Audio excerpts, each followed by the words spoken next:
Bismillahirrahmanirrahim. Assalamu alaikum, dear students. How are you feeling today? I hope you are feeling well and that you were looking forward to this lecture today.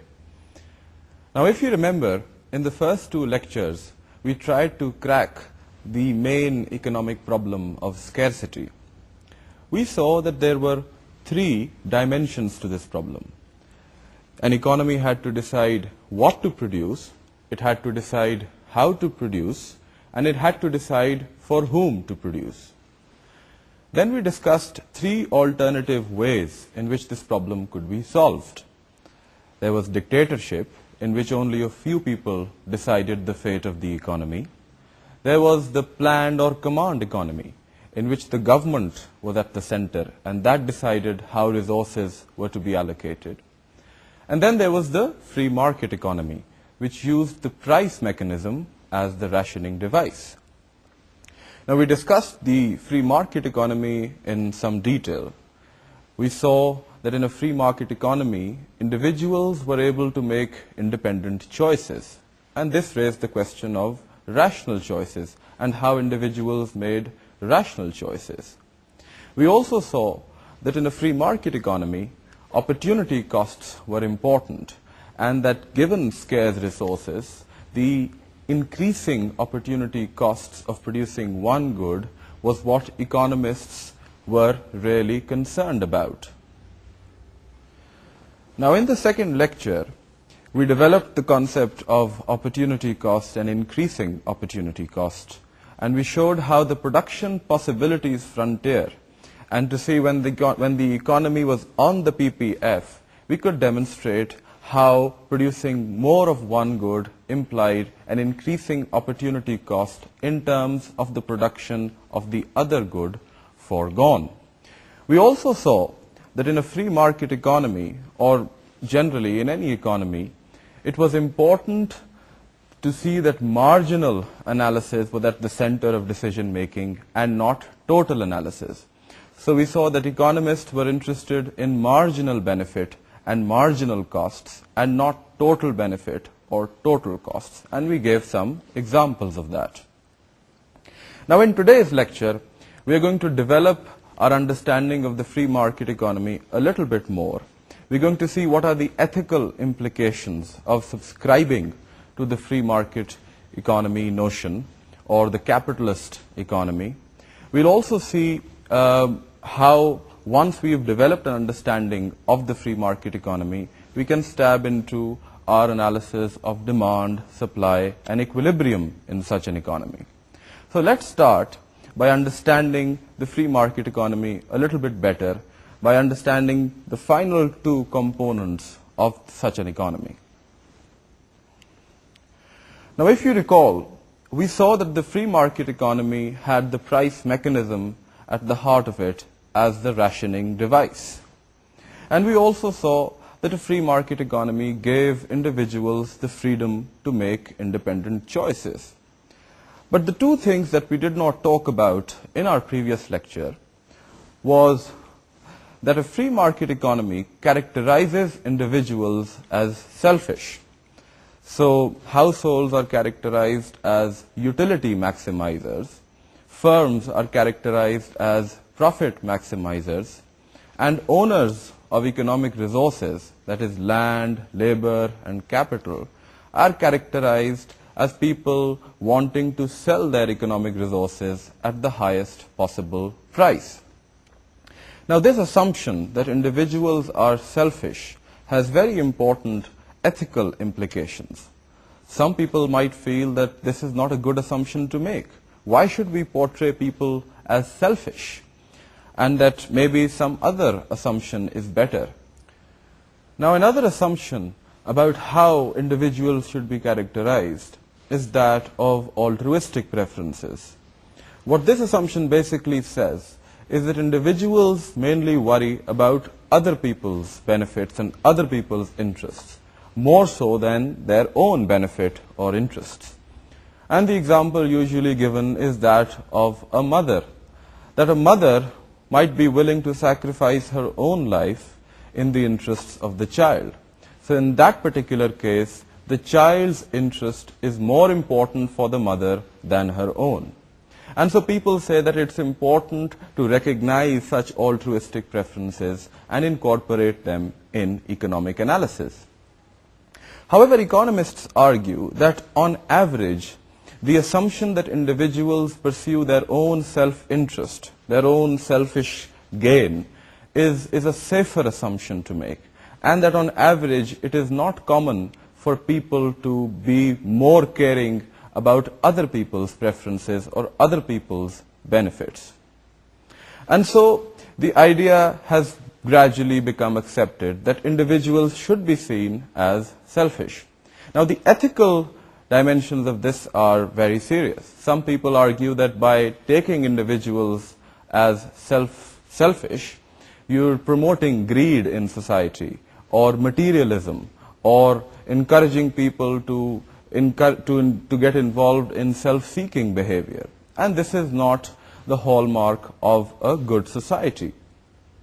But economists then argue that it is possible that by pursuing individuals' selfish interests, individuals actually obtain a state in which the society also reaches an optimal state. So it is possible for individual self-pursuit or selfish pursuit of goals at the individual level to lead to societal good or a social optimum. Now, in order for this to hold, that is, individual pursuit of selfish interests translating into societal good, there are two major assumptions that go into this. One is that of perfect competition, and the other is that of the price mechanism. So if the price mechanism works well, then there are chances that individual interests will translate into society's overall best interests. But more importantly, if there is not enough competition in the economy, not enough competition between firms, it is possible that individual interests do not translate fully into societal good. Now, in order to bring out the importance of these two assumptions, let's illustrate through the interdependence of different markets. So we'll talk about the dependence between the goods market and the dependence of that and the factor markets. And we'll see that the dependence can be two-way. So the goods markets can be dependent on factor markets, and factor markets can be dependent on goods markets. And through this discussion, we'll see whether individual interests do actually translate into societal good. Let's go to our first slide. Now let's take the example of the market for bicycles. So B here in this slide refers to bicycles. D stands for demand, S stands for supply, P stands for price, and then L stands for labor, and yeah, that summarizes the notation. So let's see what happens if there is an increase in the demand for bicycles by individuals.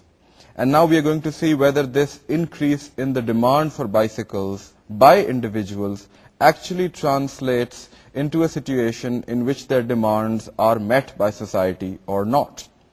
So when the demand for bicycles goes up, a shortage exists in the market. A shortage is basically defined as a situation in which the demand for something exceeds its supply. So if demand goes up arbitrarily, then given the supply, the starting level of the good supply, there will be a shortage. DB will be greater than SB. Now this shortage will cause an upward pressure to be exerted on the price of bicycles, right? So the prices of bicycles will go up. The prices of bicycles will go up, and this will cause the supply of bicycles to go up. Why will the supply of bicycles go up? Because producers will feel that they have more profit to make in the production of bicycles. But the increase in the price of bicycles will cause the demand for bicycles to go down, because bicycles are now more expensive. Now this process will keep going on until the demand of bicycles is brought equal to the supply of bicycles. In other words, until equilibrium is restored. Now let's see what is happening in the labor market. Now as you can see in this example, the individual's greater demand for bicycles was met by an increase in the supply of bicycles by firms. And this is how the price mechanism and competition between firms establishes the principle that individual gains or individual desires translate into societal good. Another important point that this slide helps illustrate is the interdependence between the goods market and the factor market.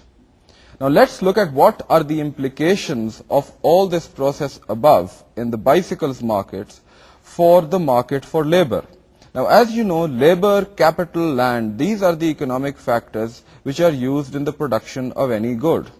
Now let's assume that labor is used most intensively in the production of bicycles. That is, bicycles use 20 units of capital and then 80 units of labor and then let's say 10 units of land. So labor is used most intensively.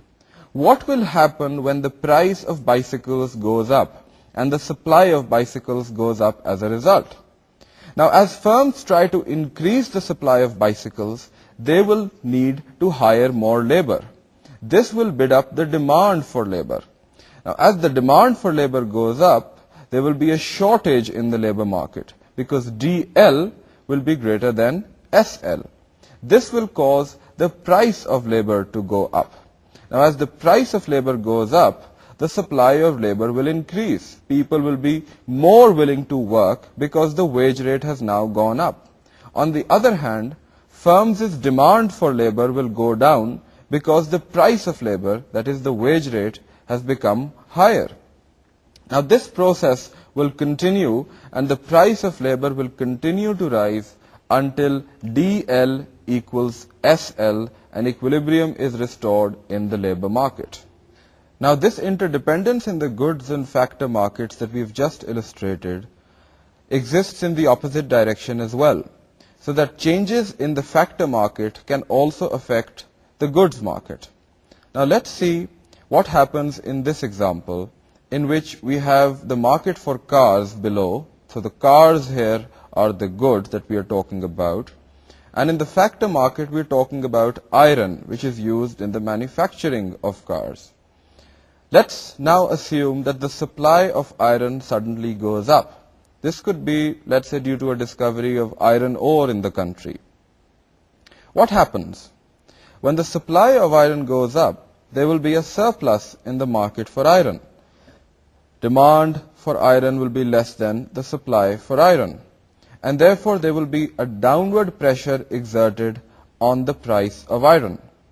This will cause the demand for iron to go up while the supply of iron to go down until Di is equal to Si. Note, however, that this will only happen, that is, the price of iron will only go down if there is perfect competition between firms. If, for example, there is just one firm which controls the supply of iron, it might decide not to lower the price of iron despite an increase in its supply. So this is where the perfect competition assumption comes into play. Now let's see what's happening in the cars market. Now due to a reduction in the price of iron, which is an important input in the production of cars, producers of cars will be able to produce more cars or will be able to produce cars more cheaply. This will mean an increase in the supply of cars, and therefore a surplus will be created in the car market. That is, DC will be less than SC. This will exert downward pressure on the prices of cars, and this in turn will cause the demand for cars to go up and the supply of cars to go down until DC is equal to SC. So this was an example of how factor markets affect goods markets. So my dear friends, through that example we saw how the goods and factor markets could be interdependent. Now it is also possible for different goods markets to be interdependent. So you could think of the example in which the market for bicycles or the market for motorcycles is dependent on what happens in the market for cars.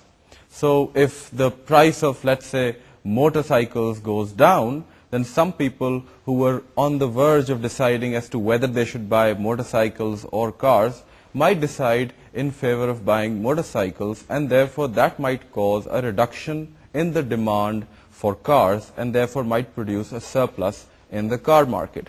So it is possible for different goods markets, especially when the goods are substitutes, to be interdependent. Similarly, it is possible for factor markets to be dependent as well. So the labor market could be dependent on the capital market. I leave it up to you to think of an example of how that could come about. Now, in examining these examples, we've seen the importance of the price mechanism, how it responds to shortages and surpluses, and we've also seen the importance of the assumption of competition between firms. Now, in reality, the assumption about competition is a very suspect one, and we see that in the real world there are firms which control the supply of certain goods, of certain resources, and they exercise their control, they exercise the power that that control gives them to manipulate prices up and down. Some firms who have a lot of money can use advertising dollars or advertising money to change consumer preferences. These are all examples when individual preferences of consumers might not fully translate into societal good. That is, firms might not fully respond to consumers' wishes.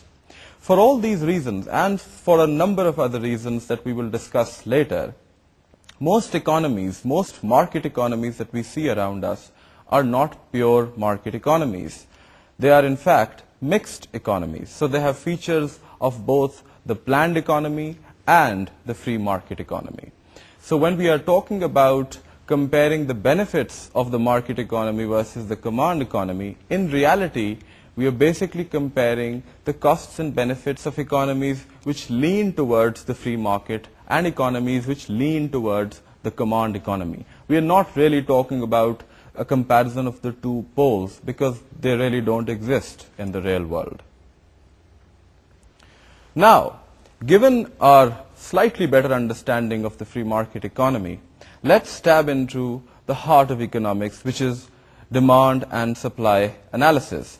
This is the first topic that we will tackle in microeconomics, and we will discuss it in the context of a free market economy. So let's start by looking at what demand is. Now, as we've talked in the context of shortages and surpluses, you know that when the price of a good increases, the demand for that good falls. So that the price effect of any good is negative. What this basically means is that as the price of a particular good increases, the expenditure, the consumption of that good falls. Now, there is no rocket science about it. This is common knowledge. Everybody knows this. Everybody practices this. So you might be wondering, why am I repeating it so many times? Well, the important thing to note here is that economists have dug deeper and understood really why consumption on a good falls when the price of that good rises, and vice versa. So economists have formalized this law of demand in the context of income and substitution effects. Now, in order to fully understand these, let's go to a slide.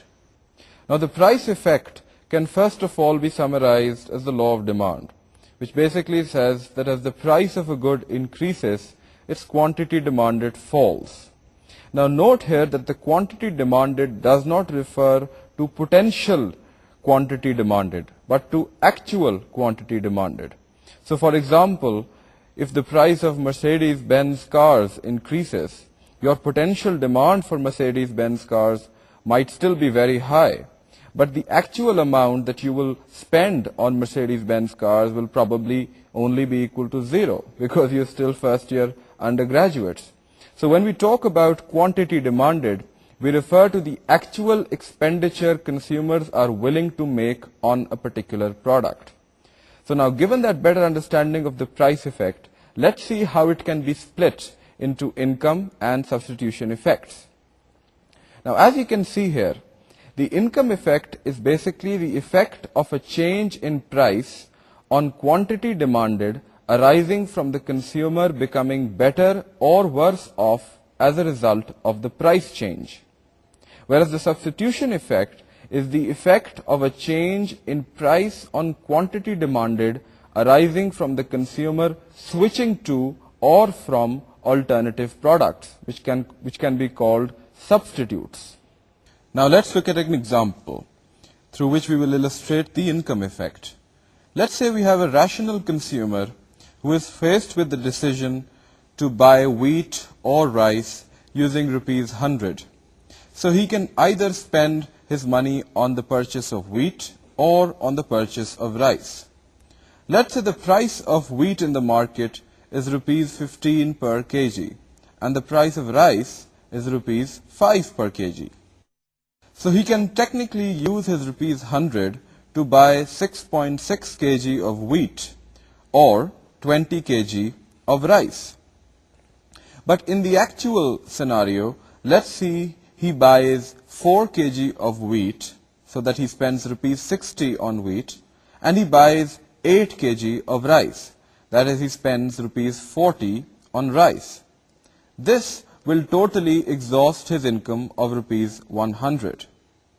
Now, if you notice carefully, the ratio of wheat consumption to rice consumption is 1:2. That is, for 4 kg of wheat, the consumer consumes 8 kg of rice. Now, in order to illustrate the income effect of a price increase, let's assume that the price of wheat now rises from rupees 15 to rupees 20 per kg. Now, given his rupees 100, he can either buy 5 kg of wheat or 20 kg of rice. If he wants to still consume 4 kg of wheat, the question that arises is that can he still maintain the consumption ratio of 1:2? That is, can he still consume 8 kg of rice? You will say no, because with the amount of money that he has, if he spends 4 kg or if he consumes 4 kg of wheat, he will only have 20 rupees left, from which he can buy only 4 kg of rice. Now, this failure to be able to consume the same quantity of goods as the consumer could earlier consume is attributable to the income effect. That is, his real income has fallen. His ability or his purchasing power has gone down.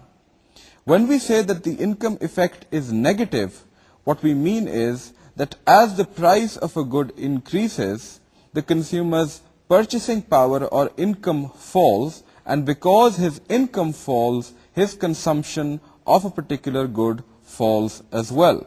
So in this example, it is most likely that the consumer will reduce his consumption both of wheat and of rice. So he might consume in reality something like 3 kg of wheat and spend the remaining on rice, or something like 3.5 kg of wheat and the remaining money on rice. Now, it is important to differentiate between two types of goods here: normal goods and inferior goods. Normal goods are those goods where the relationship between income and consumption is positive, so that if income increases, the consumption of the good increases. If income falls, the consumption of the good falls. Inferior goods, on the other hand, are goods where the relationship between income and consumption is negative, so that if your income goes up, you will consume less of the good. Let's illustrate this through the example of butter and margarine. Now, margarine is an inferior substitute for butter. So if a household or if a person becomes richer, that is, his income goes up, he might reduce his expenditure on margarine and spend more on the better quality product, that is, butter. So this is an example of an inferior good. Please note that when we said in the beginning that the income effect for a normal good is negative, this does not mean that the effect of higher income on the consumption of that good is negative. No, a normal good like butter has a relationship between income and consumption that is positive, not negative. What we mean by saying that the income effect is negative is that the income effect induced by a price increase and the effect of this on the consumption of the good is negative. Now let's look at what substitution effect is. Substitution effect can be illustrated by assuming that the consumer retains rupees 60 as expenditure on wheat. Now, if he still spends rupees 40 on rice, what is the ratio of the quantities he is now consuming? The ratio is no longer 1:2. The ratio is now 3:8. That is, he consumes 3 kilograms of wheat and 8 kilograms of rice. The ratio has gone down and in favor of rice. This means that the consumer has substituted some of his wheat consumption for rice consumption. That is, he has replaced some of his wheat consumption by rice consumption. The substitution effect, therefore, of any good is negative. Whenever the price of a particular good goes up, people will stop or reduce consumption of that good in favor of consuming some other substitute or alternative. Now, combining the income and the substitution effects, we get the price effect. Now, as you know, the income effect for a normal good is negative, and the substitution effect for any good is negative.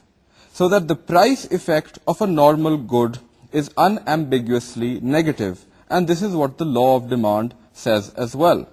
However, if we are talking about an inferior good, it is possible for the income effect and the substitution effect to combine to give a positive price effect. That is, if the income effect is sufficiently positive, it can overturn the negative substitution effect to bring about a positive price effect. So that in that case, when the price of a particular good increases, its quantity demanded will also increase. Goods such as this are special categories of inferior goods, and they are called Giffen goods. We will illustrate income and substitution effects in greater detail when we discuss utility theory. Now, I don't know whether that discussion of income and substitution effects has improved your understanding of the relationship between quantity demanded and price. But if it hasn't, then don't panic. We will review this later in utility theory. And I would also suggest that you look at the text on this and the questions that have been put up for you on the web, and they will help clarify your concepts. So now that we have an understanding of why the law of demand is what it is, let's see if we can formulate a demand curve or a demand schedule and relate price and quantity demanded either in tabular form or in graphical form. So we developed the notion of demand schedules and demand curves. Demand schedules are basically tables in which you have a column in which different prices are given and a column in which different quantities are given. You could have it for the individual or you could have it for the whole market.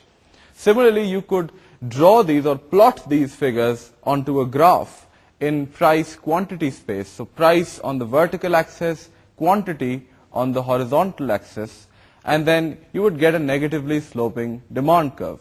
Let's see how this obtains through the use of an example. Let's go to our slide. Now here we have a table in which the price of corn per bushel is related to the quantity demanded of corn by one individual and then the quantity demanded of corn by the whole of the market. We assume that there are 1,000 similar or identical individuals in the market.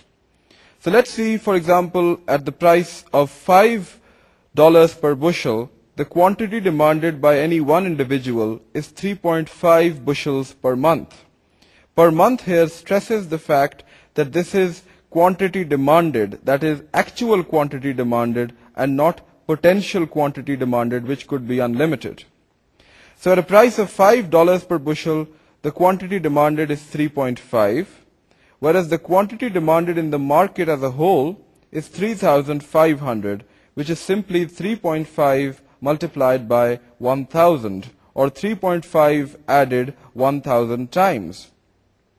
Now, as we go down the price column, as the price falls from 5 to 4 to 3 to 2 to 1, we see that the quantity demanded gradually increases from 3.5 to 4.5 to 6 to 8 to 11. And this establishes the negative relationship between price and quantity demanded. Similarly, the quantity demanded in the market also, which is simply a multiple by 1,000 of the quantity demanded by an individual, rises as well as the price falls. So at $5 we have 3,500 bushels demanded in the market, whereas at $1 we have 11,000 bushels demanded in the market. Now if we plot these figures onto a graph, we'll get the individual and the market demand curves. The individual demand curve is shown as Q, small q, whereas the market demand curve is shown with the bigger Q.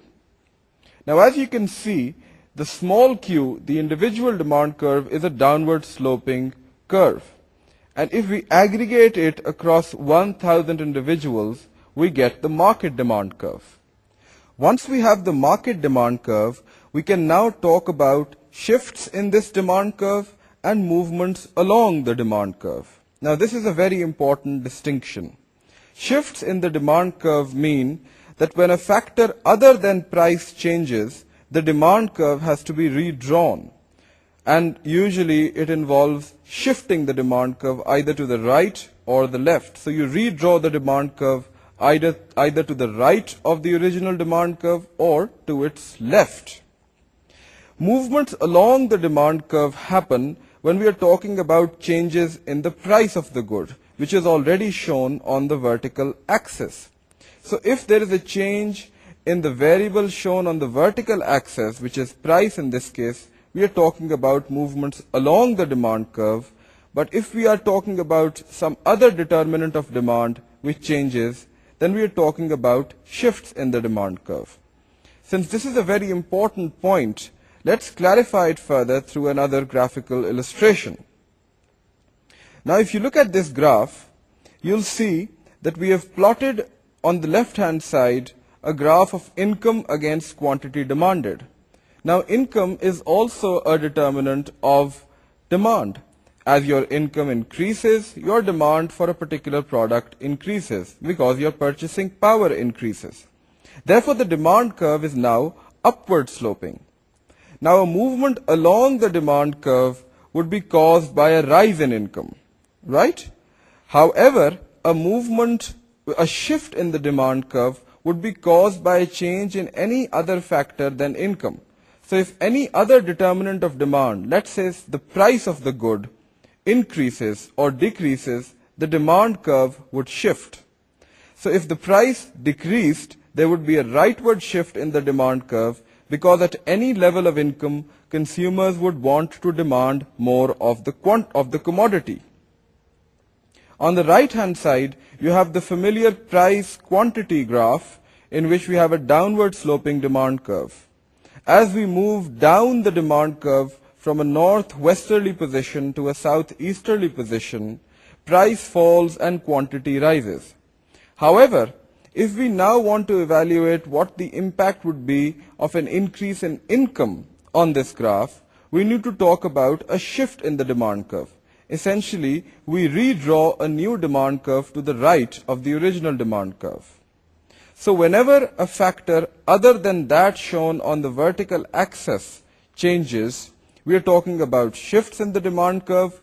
Whenever there is a change in the factor already shown on the vertical axis, we are talking about movements along the demand curve. Now that we understand why a demand curve could shift, let's see what the factors are, the different determinants of demand are that could cause these shifts. So basically, we'll take the PQ space as our starting point, so the price quantity space as our starting point. We have a downward sloping demand curve, and we'll see what other factors can cause this particular curve to shift either to the right or to the left. Now, economists have identified at least 6 variables which affect the position of the demand curve. The first one is, of course, income. As your income goes up, the quantity demanded of the good will go up because you can now consume more, you can now purchase more of the good. Another variable that affects the position of the demand curve is tastes. As your taste for a particular product increases, you would consume more of it. So, for example, suddenly if consumers wanted to improve their health and consume more butter, they would increase their consumption of butter. Tastes can be affected by advertising as well. So many firms try to affect consumer tastes through advertising expenditures. Then we also have the prices of complementary products. Complementary products are products that go together. So we have matches and cigarettes, bread and butter, bat and ball, salt and food or curry that is cooked. All these are examples of complementary products. The key feature here is that as the price of one of these groups or one of these products is increased, the quantity demanded of the other also falls. So if the price of cigarettes goes up, then people who buy matches to light the cigarettes will also now buy fewer matches because they are now buying fewer cigarettes.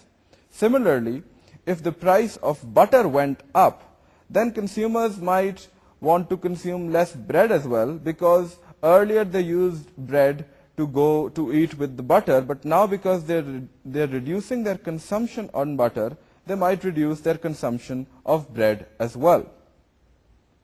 Another factor that economists have identified is the price of substitute goods. Now, in our previous example of wheat and rice, we saw that there were 2 substitutes. People can either eat wheat or chapatis in the evening or in the afternoon, or they can consume rice. Now, it is important to see whether the substitutes are close or distant. The closer the substitutes, the more will the impact of the increase or decrease in the price of the substitute be on the quantity demanded of the other good. So, for example, if wheat and rice are considered to be very close substitutes by one household, an increase in the price of wheat will be compensated by an increase in the quantity demanded for rice fully. However, if wheat and rice are imperfect substitutes for another household, then an increase in the price of wheat might not be compensated by an increase in the quantity demanded of rice to the full extent. Another example of close substitutes is butter and margarine, and we used this example earlier. Another factor that economists have identified is income distribution. So if the income is distributed in an economy from the rich to the poor, what impact will it have on the demand for various products? The argument here is that if income is distributed from the rich to the poor, then the demand for luxury goods and the demand for inferior goods will both go down. The demand for luxury goods will go down because the rich are no longer as rich. And the demand for inferior goods will go down because the poor have now more money and they can buy better quality products.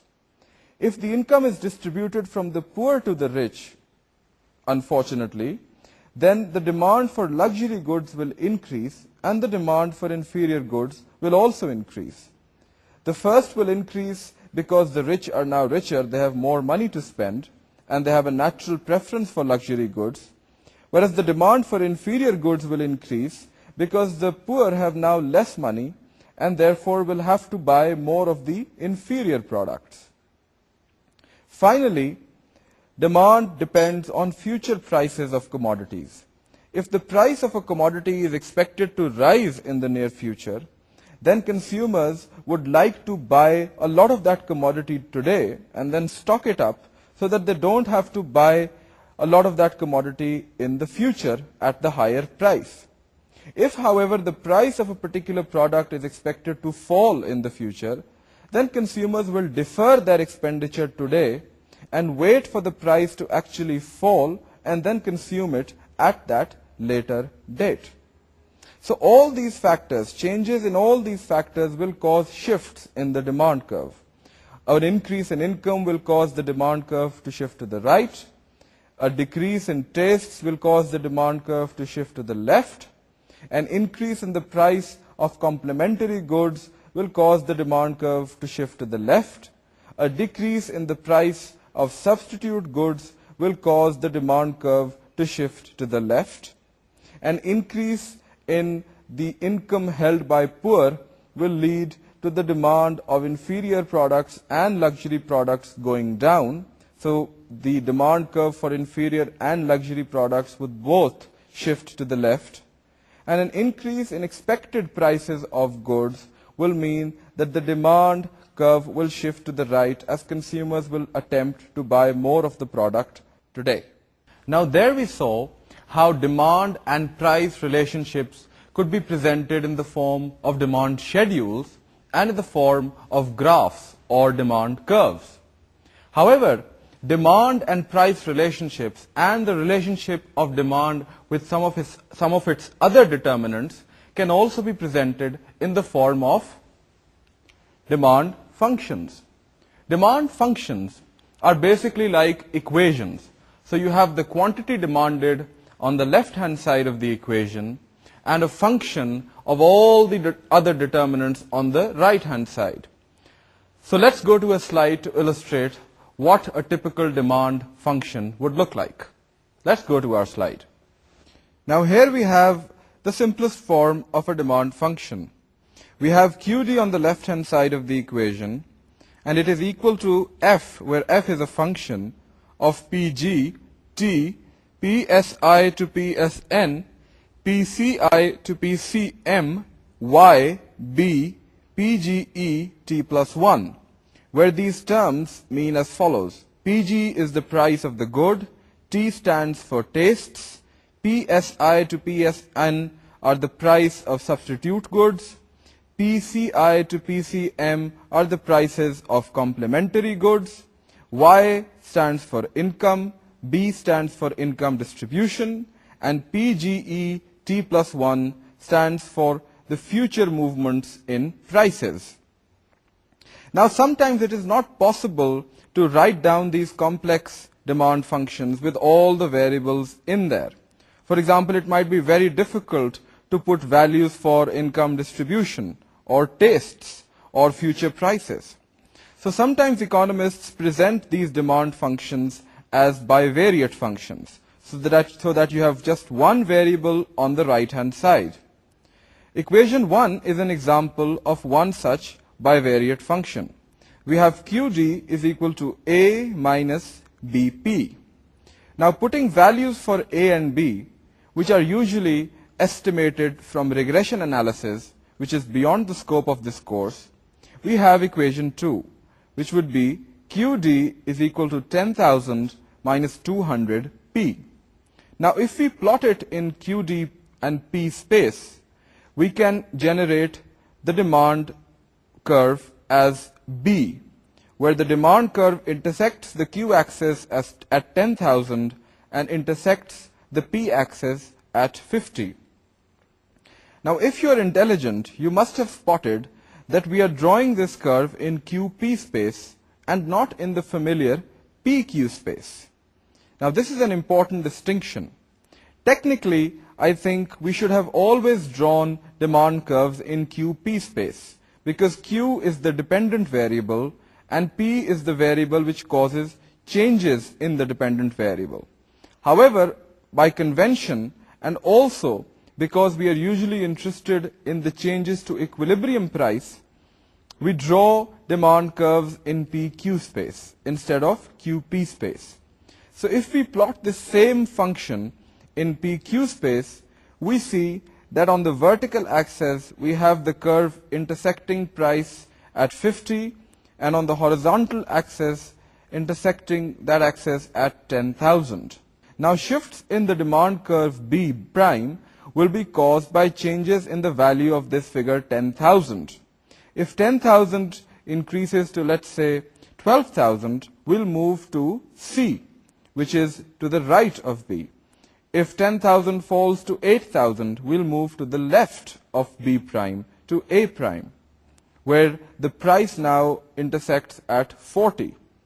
Now I will leave it to you to see how you can draw or how you can come up with demand functions in QY space so that you have quantity demanded on the vertical axis and income of consumers on the horizontal axis. So try to draw your demand function, which might take the shape of QD is equal to A plus BY, both in QY space and in YQ space. Technically, you should try to draw it in YQ space because by convention we have quantity on the horizontal axis as mentioned earlier. So with that, my friends, you should now be comfortable with both equational or algebraic representations of demand and graphical illustrations of demand. We've seen examples of both. We've seen how demand functions can be written as equations like QD is equal to A minus BP or QD is equal to A plus BY, and we drew demand curves in PQ, QP, IQ and QI spaces. Now let's try to sum up on what we've learned today. We started with a discussion of the free market economy, and we saw that a free market economy characterizes individuals as selfish.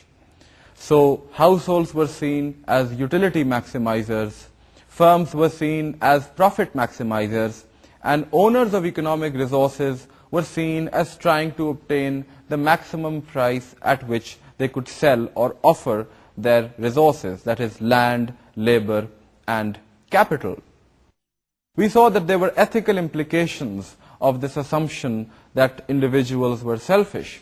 And the ethical implication was that the society as a whole could become susceptible to greed and materialism and self-seeking behavior if individuals were seen as purely selfish. However, we saw that economists were in favor of this argument because often this was a better argument to make, better assumption to make than that of altruistic preferences, that individuals care more about other people's benefits than their own. And they felt that on average that was not true. More importantly, economists said that by keeping the assumption of selfish individuals, you do not jeopardize the overall societal good, and that can still obtain with individuals which are self-seeking or who pursue their selfish interests. Then we illustrated how individual desires or individual wants could translate into the social good through the workings of the price mechanism and the coming in of competition between firms. However, we also saw that if this competition broke down, and if there was just, let's say, one or two large firms controlling the supply of certain goods, then it was possible for consumer wants to be not fully translated into the decisions of producers that the consumers would want them to make.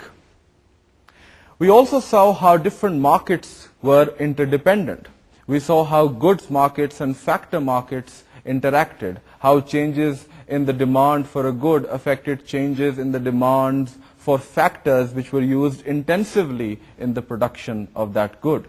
We also saw a case of reverse causation, in which changes in the demand or a supply of a factor affected changes in the demand or supply of goods which used that factor. Then we launched into a detailed study of demand. We saw what shortages and surpluses were. We saw how shortages and surpluses affected prices. We saw what the law of demand was, how it could be divided into substitution and income effects. That is, what was the effect of a price increase on the purchasing power of a person, and how that affected his decision to consume more or less of a particular commodity. We also saw that the substitution effect consisted in the effect of a price rise on the preference of a consumer for substitute products which are probably still cheaper. So if the price of, let's say, margarine went up, consumers might shift to consuming more butter. We gave the example of complementary goods as well. We said that complementary goods were goods that went together. So matches and cigarettes was an example. Fuel and cars are a good example as well. If the price of fuel goes up, consumers might switch to public transport rather than driving their own cars, which consumes a lot of petrol. Now, in this discussion of substitute goods and complementary goods, we talked about shifts in demand curves, especially market demand curves, which we had learned to draw through market and individual demand schedules. And we saw that shifts in the demand curve were caused by changes in factors which were not shown on the vertical axis.